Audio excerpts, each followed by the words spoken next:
नमस्कार दोस्तों, आज मैं आपके लिए एंशियर हिम ऑपरेटर का क्वेश्चन लाया हूं जो आपके एग्जाम के लिए मोस्ट इंपॉर्टेंट क्वेश्चन होगा। तो क्वेश्चन को आपको ध्यान से देखना है और समझना है। मैं आपको ऐसा क्वेश्चन बताऊंगा कि आपके दिमाग में सेट हो जाए। तो क्वेश्चन को आप शुरू से लेकर अंत तक जरूर देखिएगा। क्वेश्चन आपके एग्जाम के लिए मोस्ट इंपॉर्टेंट क्वेश्चन होगा। तो क्वेश्चन पर हम चलते हैं।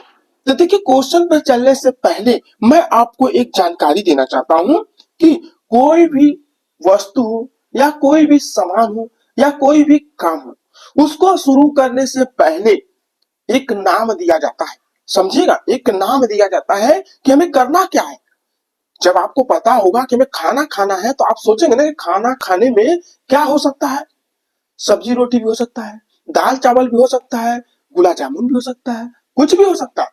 तो खाने की जब बात करेगा तो आपका दिमाग हर जगह क्या करेगा, रोटेट करेगा, यानी दौड़ेगा। तो यहाँ पर जिस चैप्टर पे हम चल रहे हैं उसके बारे में पहले आपको मालूम होना चाहिए कि क्या हमको पढ़ना है। तो उसको पढ़ने के लिए पहले आपको जानकारी होना चाहिए कि क्या हमें करना है। देखिएगा क्या है कि इंजन कूलिंग, समझेगा, engine cooling and lubrication and super charging. पहले कोई भी यदि घर बना रहा है ना तो पहले नींव बनाता है, ठीक है, वही समझिए।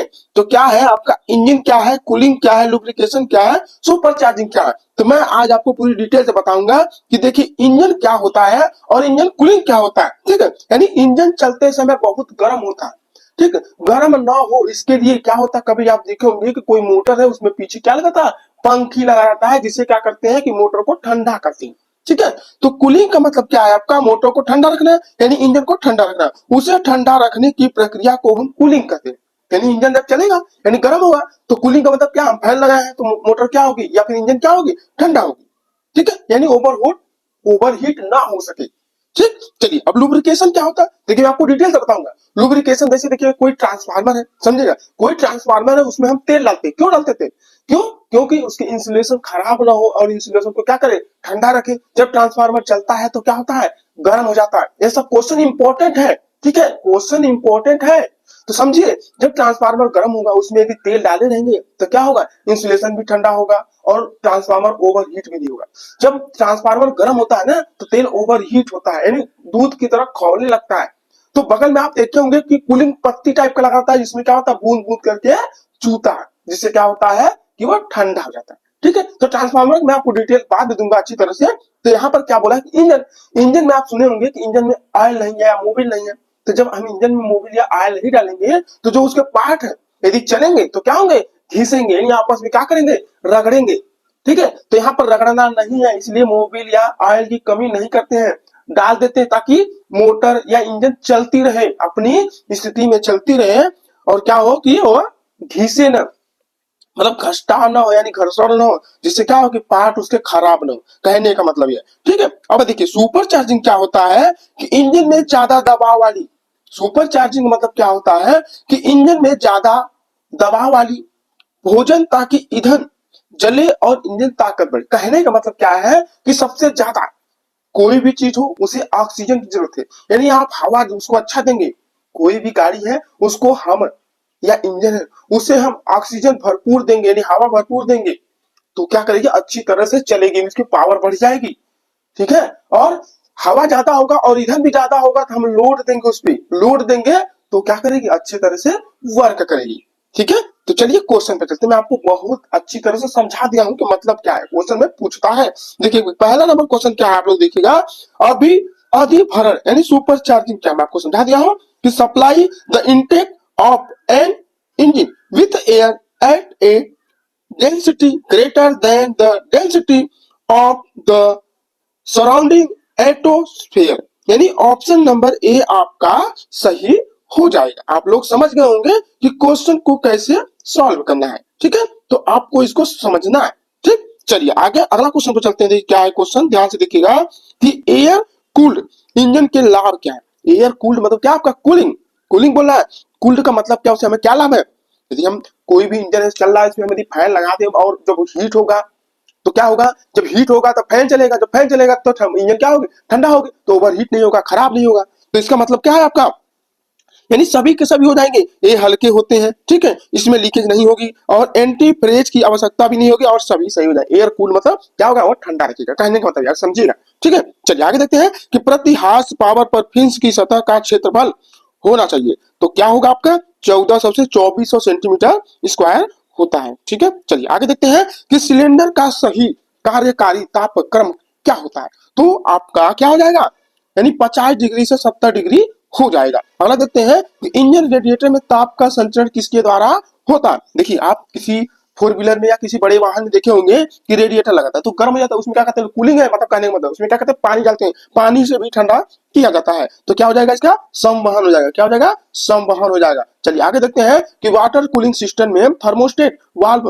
किससे कम तापक्रम के पानी को अपने अंदर से नहीं गुजरने देता है, तो आपका देखिएगा क्या हो जाएगा, आपका 77 यानी डबल सेवन, ध्यान से देखिएगा, डबल सेवन यानी 77 डिग्री सेल्सियस हो जाएगा, ठीक है, आप लोग समझ रहे होंगे। चलिए आगे देखते हैं क्या है कि वाटर जैकेट बना होता है। वाटर जैकेट आपका बना होता है तो किसका, सिलेंडर ब्लॉक पर बना होता है। अगला, प्रयोग में आने वाले जमावरोधी पदार्थ कौन है, जमावरोधी पदार्थ सभी के सभी यानी वुड एल्कोहल ग्लिसरीन आपका एथिलीन ग्लाइड यानी सभी के सभी हो जाएंगे। चलिए आगे देखते हैं, इंजन में कूलिंग सिस्टम प्रयोग न करने से निम्न दोष आ सकता है, इंजन में कूलिंग न लगाए यानी कूलिंग न करें तब क्या होगा, सभी हो जाएंगे, प्रॉब्लम आने नहीं, क्या होगा, प्री इग्निशन होगा, डिटोनेशन हो जाएगा, नॉकिंग हो जाएगा, ठीक है। चलिए आगे देखते हैं कि क्या है, एयर फिन्स बने होने पर सिलेंडर पर क्या प्रभाव पड़ेगा, तो हवा का क्षेत्रफल बढ़ जाएगा। थर्मोसाइफन की निम्न होती है, यानी थर्मोसाइफन की निम्न हानि होती है, हानि का मतलब क्या आपका लॉस, तो दोनों हो जाएंगे, यानी ये छोटे वाहनों के लिए उपयुक्त है, इसकी दक्षता कम हो जाएगी, ठीक है। चलिए आगे देखते हैं क्या है कि पानी को इसका प्रयोग करके ठंडा किया जाता है। अभी मैं क्या बताया, जस्ट पानी का प्रयोग, यदि इंजन है, आप देखेंगे फोर व्हीलर में रेडिएटर लगा होता है, यानी बड़े वाहन में रेडिएटर लगा होता है, तो रेडिएटर में हम पानी डालते हैं जिससे इंजन क्या हो, ठंडा हो, तो ऑप्शन नंबर ए आपका सही हो गया, ठीक है। क्वेश्चन आपका कंप्लीट है और यहाँ पे देखिए इसको याद करने की जरूरत नहीं, आपका एक नंबर फिक्स हो गया कि कोई बड़े वाहन है उसको ठंडा करने के लिए, जो ठंडा करने के लिए हम पानी डालते हैं क्या होता है, रेडिएटर होता है, तो आपका यहाँ से एक नंबर फिक्स हो गया। चलिए आगे देखते हैं कि निम्न में टेम्परेचर गेज का कार्य क्या है, टेम्परेचर गेज का कार्य क्या है, तो टेम्परेचर गेज का कार्य क्या आपका, इंजन के कूलेंट का ताप दर्शाना, यानी इंजन के कूलेंट का ताप दर्शाना। अगला, निम्न में से एंटी फ्रीज पदार्थ क्या होते हैं, एंटी फ्रीज क्या होता है, तो आपका ए बी दोनों हो जाएगा, यानी ग्लिसरीन और एल्कोहल हो जाएंगे। चलिए आगे देखते हैं कि वाटर कूलिंग सिस्टम, देखिएगा ध्यान से, वाटर कूलिंग सिस्टम में कौन सा कार्य एंटी फ्रीज लोशन का कार्य करता है, तो आपका रेडिएटर के पानी को जमाने से रोकता है, यानी बर्फ नहीं बनने देता है, ठीक है। अगला देखते हैं, इंजन के अधिक गर्म होने के कारण निम्न में से क्या होता है, तो आपका उपरोक्त सभी हो जाएगा, यानी इंजन का जमा होना, प्री इग्निशन होना, वाल्व का टाइमिंग का गलत होना, ठीक है। चलिए आगे देखते हैं क्या है कि रेडिएटर बना होता है, रेडिएटर किसका बना होता है, तो आपको मालूम होना चाहिए कि रेडिएटर जो है आपका पीतल और तांबा, ध्यान से देखिए, पीतल और तांबा का बना होता है, पीतल आपका तांबा, यानी ऑप्शन नंबर डी आपका सही होगा, तांबा और पीतल दोनों का बना होता है। अगला देखिएगा, एयर कूल्ड सिलेंडर के बाहर बनी पत्तियां क्या कहलाती हैं, तो आपका फिंस कहलाती हैं, एयर कूल्ड सिलेंडर से बाहर बनी पत्तियां क्या कहलाती हैं, तो आपका फिंस कहलाती हैं, क्या कहलाती हैं, फिंस। अगला, वाटर कूलिंग सिस्टम में थर्मोस्टेट वाल्व कहां पर फिट रहता है, यानी कहां पर लगाया जाता है,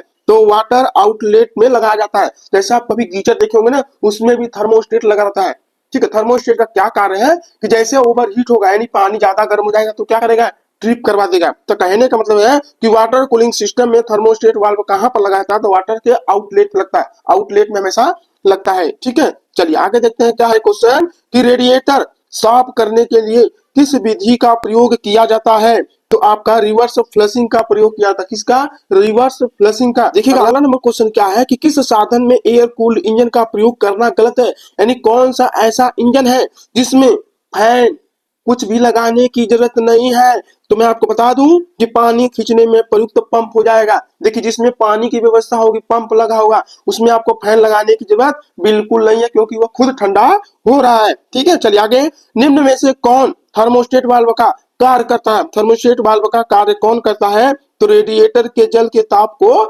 नियंत्रित करना, रेडिएटर जो है थर्मोस्टेट ठंडा होने का कार्य करता है, ठंडा करता है इंजन को। ठीक है, आगे देखते हैं कि रेडिएटर में पानी के प्रवाह की दिशा होती है, यानी कैसी दिशा होती है, तो ऊपर से नीचे की ओर होती है। ऊपर से हम पानी डालते हैं तो नीचे जाता है, ठीक है, ना कि नीचे से ऊपर जाता है। इसे आप ध्यान रखिएगा। रेडिएटर पंखा हवा को कैसे व्यवहारित करता है, रेडिएटर पंखा जो है हवा को कैसे व्यवहारित करता है, तो आपका आगे से पीछे करता है। ठीक है, चलिए आगे देखते हैं कि रेडिएटर पंप का कार्य निम्न में से क्या होता है। रेडिएटर का मुख्य काम क्या है कि जल को परिचालित करना, यानी जल को क्या करना, एक तरह से घुमाना। जब घुमाएगा तो क्या होगी, इंजन ठंडा होगी। ठीक है, चलिए आगे देखते हैं कि शीतलक को प्रयोग करने का प्रयोजन क्या होता है, यानी शीतलन यानी ठंडा करने का जो हम लोग व्यवस्था कर रहे हैं, पानी फैन क्यों लगाते हैं, क्योंकि इंजन को ठंडा रखा जा सके, उससे कोई खराबी ना हो, कोई प्रॉब्लम ना हो। तो कार्यरत उपकरणों को और मशीन को ठंडा करने के लिए हम इतना व्यवस्था हम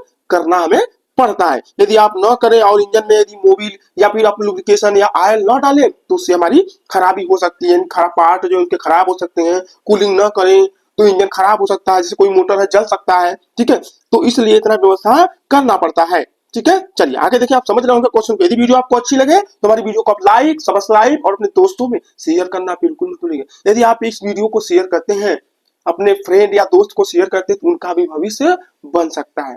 तो किसी का भविष्य आप बना सकते हैं आपके हाथ में। ठीक है, चलिए आगे देखते हैं कि इंजन में पानी का स्तर कम होने पर परिणाम क्या होगा। देखिए, आप गांव में देखे होंगे कि जो आटा पीसते हैं या फिर जो जिसको गांव में कोई पंप आपका पंप क्या बोलते हैं, आपका पंपू सेट है मान लीजिए। ठीक है, तो इंजन लगाए रहते हैं तो उसमें क्या होता है कि पानी यानी एक टंकी में पानी भरा होता है और इंजन में पानी देते हैं। तो क्यों देते हैं, तो उसका परिणाम क्या होता है, मान लीजिए पानी नहीं है तब क्या होगा। तो आज जान लीजिए कि सभी के सभी प्रॉब्लम हो सकते हैं। क्या होगा, पिस्टन का टूटना, इंजन में नॉकिंग होना, यानी बियरिंग की खराबी होना, यानी सभी आपके प्रॉब्लम हो सकते हैं, कुछ भी हो सकते हैं यदि इंजन में पानी न जाए। तो वहां पर क्या होता है देखे होंगे, यदि आप नहीं देखे तब जाइए गांव में कहीं भी जहां इंजन लगा होगा। ठीक है, या फिर जहां पे आटा पीसते हैं या फिर जहां पे पुराना अभी चल रहा है, आजकल तो मोटर लगा दिए हैं, लेकिन जहां पर इंजन चला, जो इंजन चलाते हैं ना, आप देखेंगे बगल में टंकी होगा, उसमें क्या होता है कि इनपुट से आउटपुट क्या करता है, जब इंजन चलता है तो पानी फेंकता है। ठीक है, पुल्ली लगा रहता है। तो आप ध्यान दीजिएगा इस चीज को, बहुत इंपॉर्टेंट क्वेश्चन है, इंपॉर्टेंट क्वेश्चन है। ठीक है, चलिए आगे देखते हैं कि वाटर कूलिंग के प्रकार क्या है। वाटर कूलिंग का मतलब क्या है कि आपका ए और बी दोनों हो जाएगा, यानी थर्मोसाइफन वाटर कूलिंग और पंप कूलिंग। ठीक है, किसी के माध्यम से हम कूलिंग कर सकते हैं। चलिए आगे देखते हैं, रेडिएटर फैन को चलाने के लिए कौन से बेल्ट का प्रयोग किया जाता है। आप देखोगे कभी फैन लगा रहता है मोटर के, तो उसमें बेल्ट लगा रहता है, तो कौन सा बेल्ट होता है, वी बेल्ट होता है। कौन सा बेल्ट, वी बेल्ट। ठीक है, जब थर्मोस्टेट वाल्व बंद रहता है तब पानी बहता है कि नहीं बहता है, तो रेडिएटर के आउटलेट में पानी जो रहता है वह बहता है, कहने मतलब। ठीक है, चलिए आगे देखते हैं कि वाटर पंप का वह भाग जो पानी को तेजी से सिलेंडर को ब्लॉक में भेजता है, तो कौन भेजेगा, आपका इंपेलर भेजेगा। कौन भेजेगा, इंपेलर भेजेगा। अगला, वैक्यूम वाल्व खुलती है, तो वैक्यूम वाल्व जो है कब खुलेगी, तो आपका 0.035 से 0.07 केजी प्रति सेंटीमीटर स्क्वायर पर खुलती है। चलिए आगे देखते हैं क्या है, रेडिएटर के चोक होने पर साफ करने के लिए प्रयोग किया जाता है। यदि रेडिएटर चोक हो जाए तो हम क्या करेंगे, किसका प्रयोग करके उसे साफ करेंगे, तो आप जल का प्रयोग करेंगे। किसका, जल का, यानी पानी का। अगला, बिना पंप का वाटर कूलिंग सिस्टम कहलाता है। बिना पंप का वाटर कूलिंग सिस्टम क्या कहलाता है, तो आपका थर्मोसाइफन कहलाता है। अगला देखते हैं, चलिए क्वेश्चन क्या है कि वाटर पंप को शक्ति प्रदान किया जाता है। वाटर पंप को शक्ति प्रदान किया जाता है क्रैंक शाफ्ट के द्वारा।